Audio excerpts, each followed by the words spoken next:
Oh, hey everyone. Sorry, I'm just really emotional right now.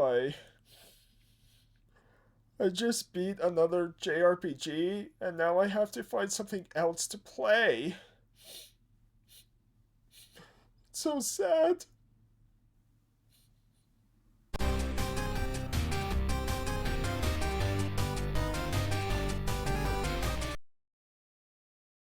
Hey everyone, how's it going? Total Level here with another video for all of you.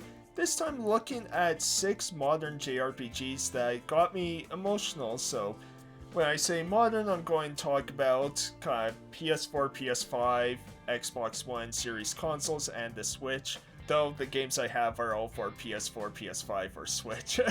But yeah, I wanted to do a video like this for a while. I've seen quite a few people do kind of their take of emotional JRPGs, and I picked 6 right now because for me, I wanted to pick ones that didn't necessarily just make me sad or anything. I wanted to pick ones that, may have brought up a lot of nostalgia for me, might have been a bit of a bittersweet moment, or something that just made me angry playing through it just because of certain characters or whatever, how they were behaving, right? So it's kind of all those things, and that's why I picked 6 right now, because I kind of want to mix and match of a bunch of these different kind of emotions, right? And also it allows me to do more of these later on. So yeah, as always, kind of picked one per series. That way, again, if I do this again, I can choose other games in these different series. So we'll begin, as if you're tired of me talking about Xenoblade Chronicle games, especially the third one, too bad, Xenoblade Chronicles 3. So yeah, everything about this game was so emotional, right? Like, the story was very gripping, this whole just endless war between, the Kevis and the Agnes, and trying to end this war through being Ouroboros, right? And it just had everything for me, it was make me laugh, it made me very, very sad, right? It, parts made me angry. It just was the perfect example of an emotional JRPG, because I felt every single emotion pretty much playing this, right? I was excited to play more and everything like that, and it's just a fantastic game. I could say the same with all the other ones, but like I said, pick one per list. So yeah, Xenoblade Chronicles 3, along with its expansion, Future Redeemed, right? So yeah, really cool. Then so, while Persona 4 Golden is my favorite game of all time, still, Persona 5 Royal was fantastic as, yeah, emotional roller coaster, because this game didn't necessarily make me sad, it made me angry, because there are awful, awful, awful adults in this game, right? Where you are excited to play this to make them pay for the things they've done, right? Because while it starts off slow and everyone's kind of mean to you at the beginning of the game, once you get going, boy, you don't want to stop, because you're just like, yeah, these, these people, these adults who are supposed to, kind of protect children and everything like that, you just, yeah, they need to get their just desserts. So yeah, there was a big emotional roller coaster ride with Persona 5 Royal. It was just like, I gotta keep playing this.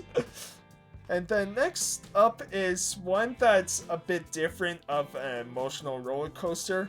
It was Bloodborne. So why this is on the list, because out of all the kind of Soulsborne games and all that, this was the first and still only one out of all of these, of Dark Souls, Bloodborne, Sekiro, and all the other, ones like it out there, of, Star Wars Fallen Order, and, Neo, The Surge, right? I never got to beat any of them as of yet, but Bloodborne was the first one, and this made me very emotional, because this was probably the hardest video game I ever beaten in my life, and it just felt fantastic. there was something about the mechanics that really made sense to me, unlike a lot of other, Souls games, right? Because the problem I have with Souls games is I suck at them. I'm terrible at them, but Bloodborne, there was something like, there's some bosses that, yes, it took me like 10 or 20 tries to beat, but a lot of bosses I could beat in my first or second try, right? And they're, it's definitely one of the easier ones because it is slightly faster paced than other Souls games out there, along with having a lot of blood vials you can use. I love the world of Bloodborne 2, this whole gothic theme. It was just really cool, and once you beat one boss, man, does that put you on an emotional roller coaster ride, because you feel like you can conquer the world. And Bloodborne, when I beat it, it's like, I can play and beat these games. At least that's what I thought, because I'm still stuck in Elden Ring. I'm far in Elden Ring, but I'm still stuck in it. Hopefully one day I'll beat that, but Bloodborne, yeah. Emotional JRPG, because this is one of the most proud games I have ever beaten in my life. And next up, this one, you can argue if it's even a JRPG or not. I'm including it because it has a lot of RPG elements in it, and it was one that was very personal for me. It is Lost Judgment here, so this game's very personal because a lot of the story is based off of you investigating a school and a bullying incident, right, and trying to stop it, and then, yeah, you go down the rabbit hole of everything else that happened, of many different types of bullying incidents. So this game, very personal for me because, growing up, I was bullied a lot throughout life, right? And so playing this, it was just like, my blood was boiling for a lot of it, right? And there were a lot of, like, terrible, terrifying, and sad moments in this game. Is a fantastic game, though. A lot of mini games too, like dancing mini games, but I recently replayed this because I wanted to kind of refresh my memory of the Judgment games, right? And I'm so glad I did, because, yeah, it was an incredible experience, and, yeah, one that made me very, very emotional. Now, next up is a Trails game, and this one, honestly, isn't my favorite. It's probably my least favorite of the Trails games and everything like that, but when I beat it, it was very bittersweet, and it's The Legend of Heroes Trails into Reverie. So, yeah, this was very bittersweet because this was a very unnecessary game, right? It was just kind of bringing a lot of the characters all together. It's quite messy, because you have characters from, the Crossbell arc, the Liberal arc, and Erebonia, right, all coming together. You're playing 3 separate storylines that all kind of connect with each other, right? And,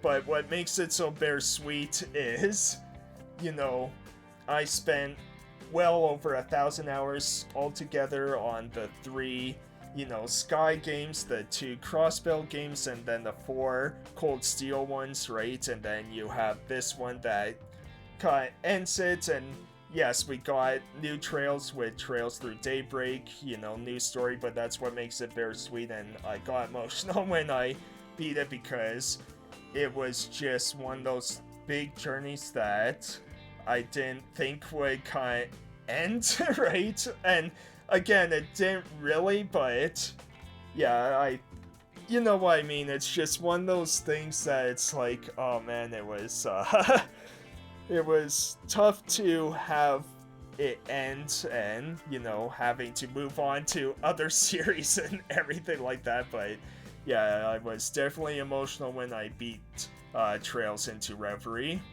And then the final game I have here is a remake, and yeah, it's Final Fantasy VII Remake, so pretty much as soon as I popped this in, emotions were running high, right? To just see all of Midgar remade, to have that opening sequence, the opening bombing mission, music playing, right? And all the scenery and seeing Midgar rebuilt like this, because we've seen it rebuilt before with, games like Crisis Core, and we've seen, Dirge of Cerberus, right? Or watching Advent Children, but to have it fully on remade in this game, right? And everything was just like how I pictured it would be, and so emotions were running high with Final Fantasy VII Remake throughout, like,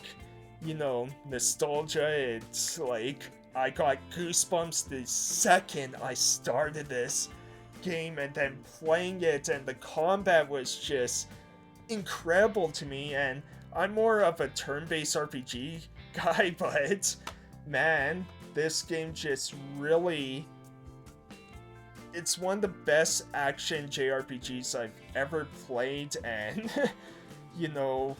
the emotions, the different scenes you go through, and it was one where I didn't want it to end. It was just, yeah, there's I can't even speak. I'm already getting emotional just talking about it. But yeah, Final Fantasy VII Remake, just bringing back those memories, playing the original as a kid, renting it for the first time in stores when I was 10, and then fast forward to 2020, when the game originally came out, during the perfect time, really, because that was the pandemic, right? And then and I remember I didn't even get a PS4 copy physically. I just downloaded it because I'm like, I'm not waiting, I'm just going to play it, I'll get a physical later. And then PS5 version came out, I got it off Amazon Prime Day, right? And yeah, just incredible. And then the Yuffie DLC was pretty cool too in this, and yeah, just a lot of emotions riding when I played Final Fantasy VII Remake for the first time. And so those are my 6 picks for emotional JRPGs of the modern variety. So let me know what you all think. Let me know down in the comments down below what are the most emotional JRPGs you've played before. Let me know if you've done videos on this before. I may not have seen it, or if you plan on doing one, I would love to watch your video on this as well. And if you want to see more, let me know. I would love to do more, whether it's modern games or maybe more retro style ones, right? So yeah, this was a lot of fun to do, so thank you all so much for watching, really appreciate it, and I'll see you next time, everyone. Thanks, have a great rest of your day. Hey everyone, thank you so much for watching, I really appreciate it, and I hope you enjoyed the video. If you did, be sure to like, leave a comment, and subscribe to see more. Hit the notification bell to be notified of any upcoming videos. Also, follow me on Twitter at TotalLevelYT, along with Twitch, also at TotalLevelYT.